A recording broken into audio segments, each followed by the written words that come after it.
Coke have really stepped it up this year. What's that, Brendan? They've introduced the country flags on their Coke cans. Yes, they have. So as you can see, Rhiannon is over there drinking some French Coke. Oh, this is USA. Oh, USA? Well, I'm drinking Korean. So I feel like, Does it taste any different? in a way, I'm tasting a Korean Coke. Wow, really? Do you That's feel- crazy. Do you feel like the Coke with the can that has a Korean flag on it, do you feel like it was manufactured in Korea? And the ones by USA were manufactured All right, there in let's the get US. to the topic of today, which is a question from our very own member that asked us, what is the difference between exercise and training? Yeah. It's an interesting one. A lot of people actually get this very, very confused with each other. And I feel like we might have conflicting views on this one. You reckon? Yeah. Both being personal trainers will have conflicting views on the difference between exercise and training? Really? Why would that be? Well, I want to pose a question to you. Okay, go for it. What's better for you? What? Yep. Exercise or training? Wow, that's a deep one. You put a lot of thought into that question. What's better for you? Well, exercise is better for you than training. Why, may you ask? Yeah, why? Great question. I don't believe it. Well, let's help the people by defining the difference between what exercise is and what training is. That's good. Yeah, I thought it might be. So I'm going to give you the differences between the two. Now, the difference between exercise and training is exercise is more for longevity, health, going for that walk. That's where I'll disagree with you Okay. because you can exercise hard. Yep.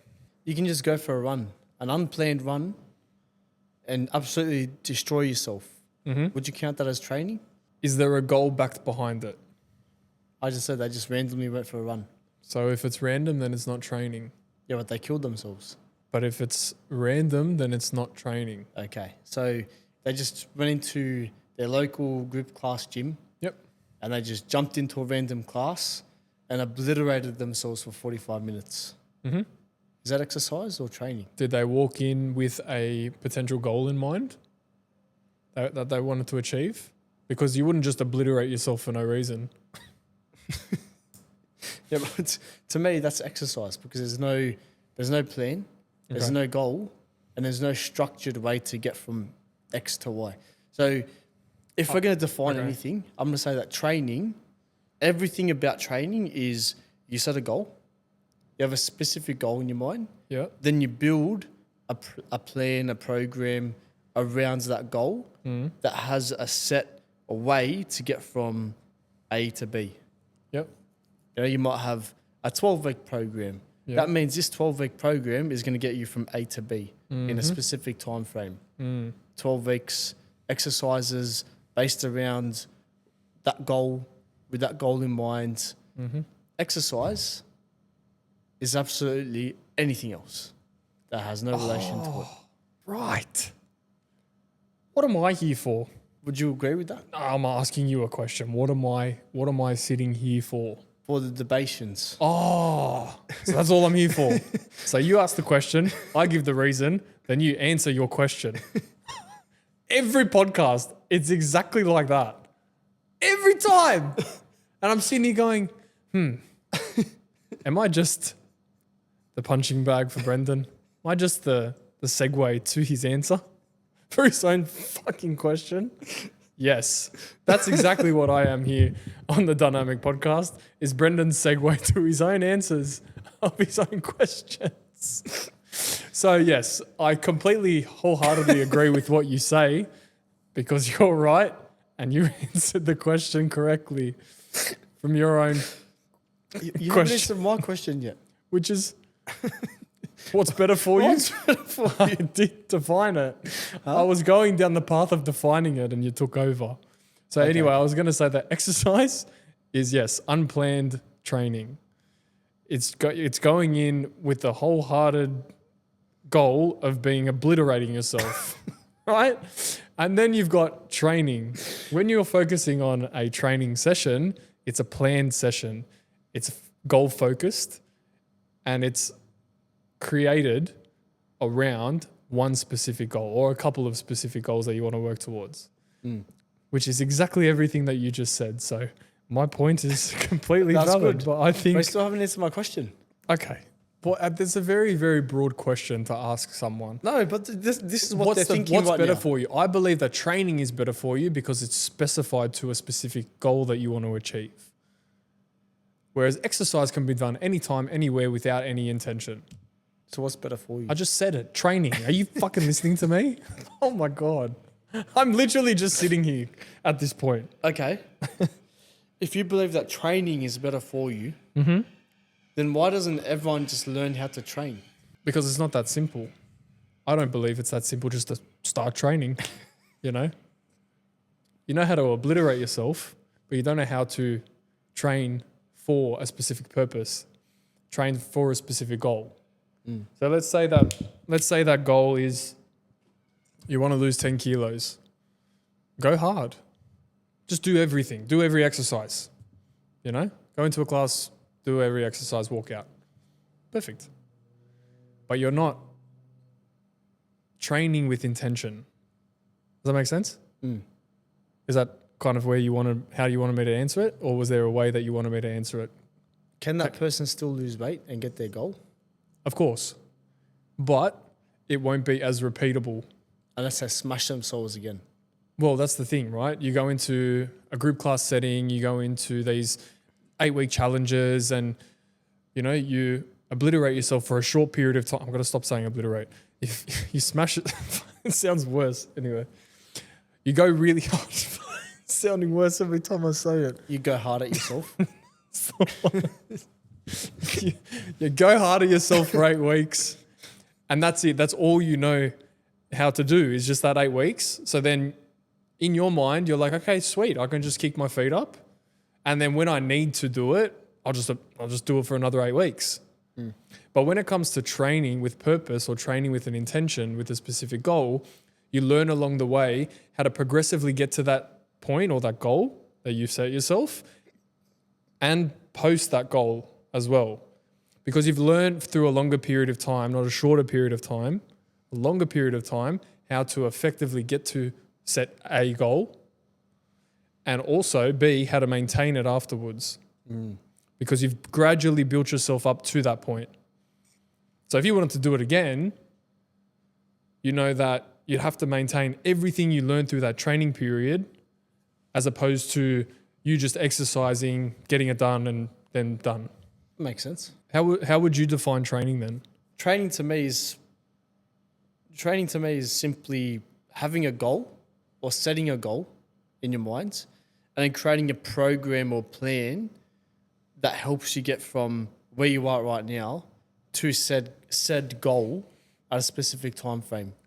So let's say you want to, exactly what you said before, lose 10 kilos, then you got to create a program around helping you get to that goal in that time. That would be the training exercises that you'd be following through with, the step counts or the walking or the activity that you're doing outside of that. That would be the nutrition and everything that comes with the nutrition side of things as well. And all those layers of your program is what's going to help you get to that goal. You just going in and blindly killing yourself in the gym or throwing yourself into a treadmill every single day, it will possibly get you there. It most probably will get you there if you stay consistent enough, but you have no idea on how long it will take you to get there. You have no idea on if you will get there. You won't know if you'll actually get there in a safe way. Is that where you believe? Is that where you believe people go wrong with it?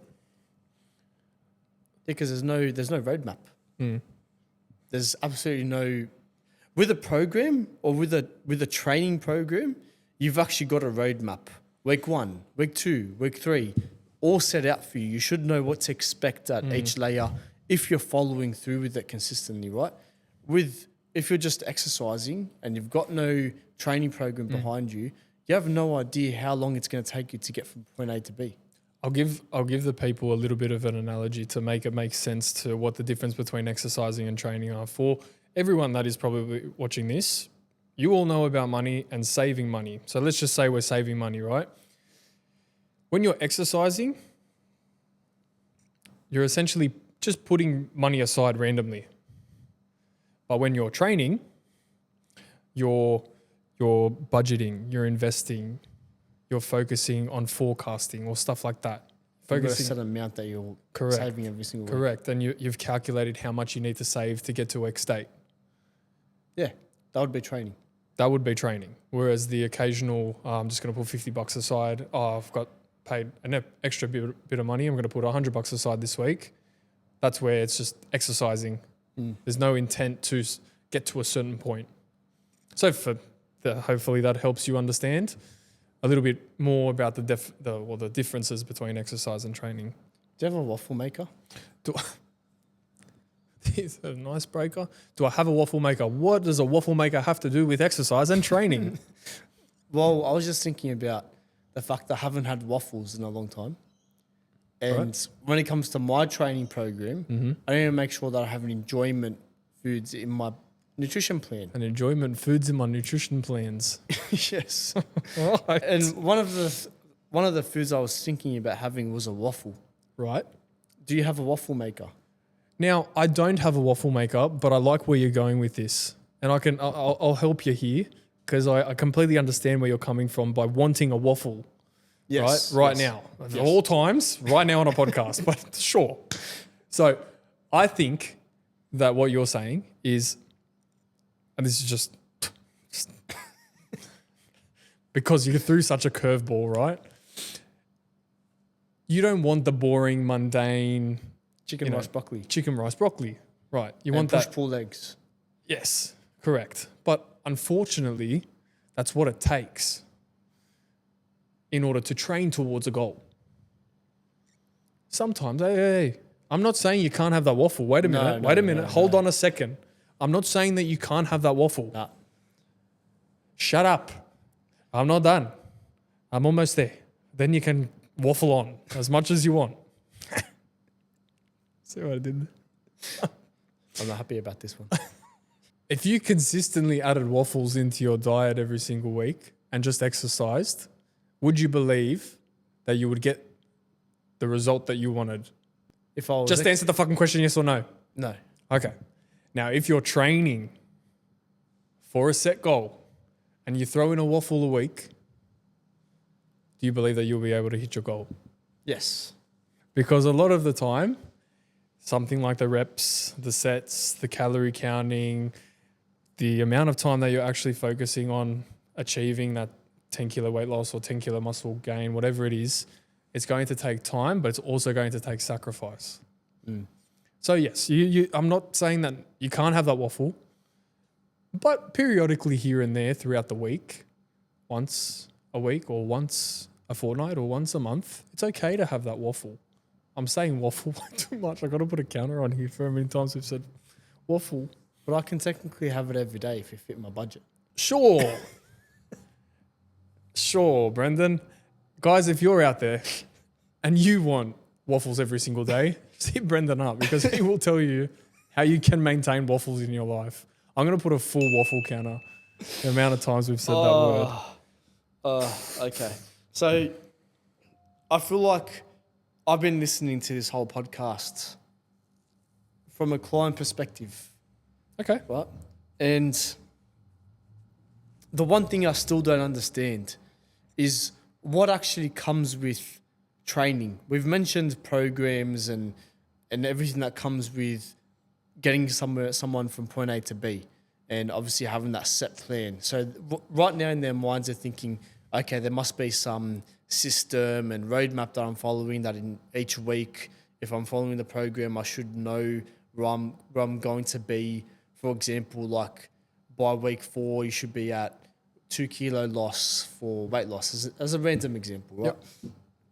Now, when it comes to training, how would you explain to someone that has never been to a gym before or has never followed a training program before, what comes with a 45-minute training session? 45-minute group class, 45-minute PT session. You want me to define the differences between and what you'd get out of each of them? Yes. Okay. The biggest difference. Cool. When you're in a group class, you're tied down to 45 minutes. Same as the one-on-one PT, right? But in the group class, you don't get the one-on-one attention. You can't progressively overload because you don't have a coach or someone consistently pushing you, unless you're that person that can progressively overload. However, not a lot of people in a group class setting do, because there's distractions like other people. There's a lot more camaraderie. Not to say that you can or cannot get results, but that's just in what we've seen. Whereas with a personal training session, a 45-minute session, it is purely tailored to progressively overloading, rest, and focusing on improving and increasing your weights every single week, which essentially is progressive overload, right? Your main goal is to grow muscle in that session. You want to grow your glutes. In a 45-minute group session, you may be in that station for 30 seconds on, 30 seconds off, or 40 seconds on, 20 seconds off, right?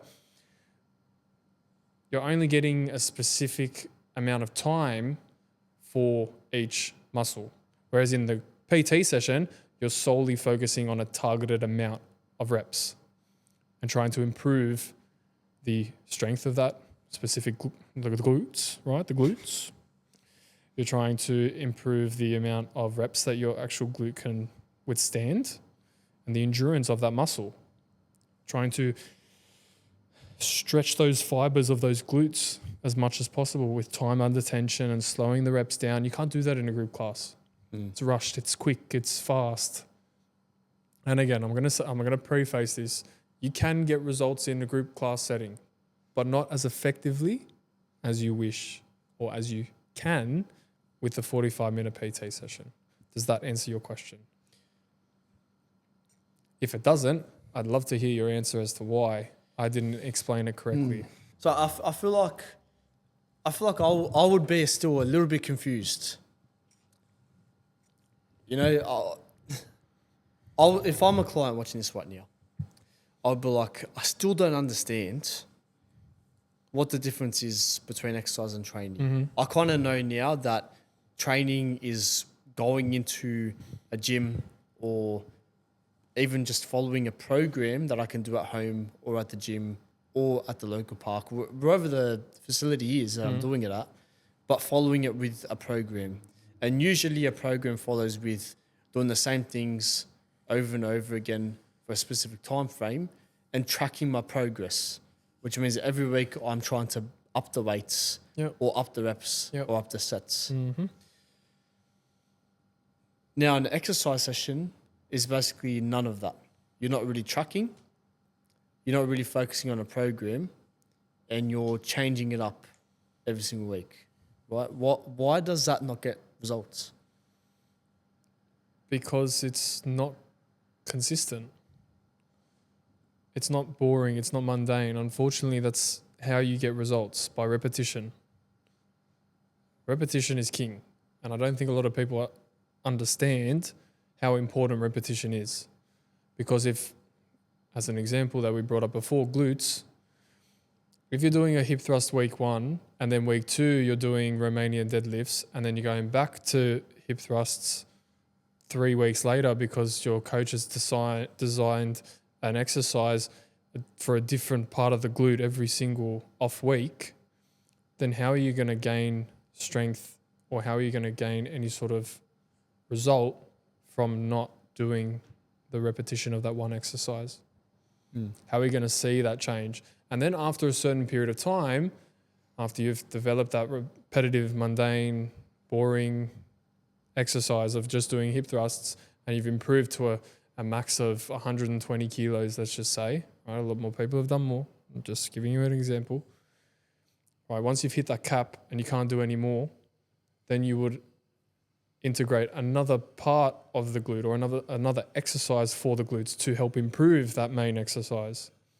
So then you can stack the layers of different exercises on top of each other and then help develop, the next stage of your glutes. So if you're doing hip thrust and you max out at 120 and you can't get over that 120 for 3 reps, then essentially in your programming, you would have to adjust and add something like Romanian deadlifts or something like the Roman chair, right? So you'd add another element to your glutes so you can strengthen them even more, which essentially then allows you to hip thrust more. That makes a lot of sense. So hopefully that helps with what the training side of it is. And then in terms of exercise, you'd be doing glutes for a session, and then different session would be hamstrings, which will be Romanian deadlifts, and then another session you'd be, and then it just change every single week, be repetitively different, Instagram workouts. right? You do your 15-minute, have you seen them recently? 15-minute military workout program. 15 minutes a day, I'll get in the best shape of my life in 28 days. Oh man, people fall for that stuff as well. And you see them all the They time. look good. Well, my dad even fell for it. My dad was like, I'm just going to try this. What do you think of it? I said, please come to the gym. I will show you the difference between training and exercise, because that is exercise, right? A different program. No, not really, actually. I would say it's training. Would you say that's exercise or would you say that's training? Nah, it's exercise. That's exercise, right? So, Unless there's a program and a goal behind it. which there is.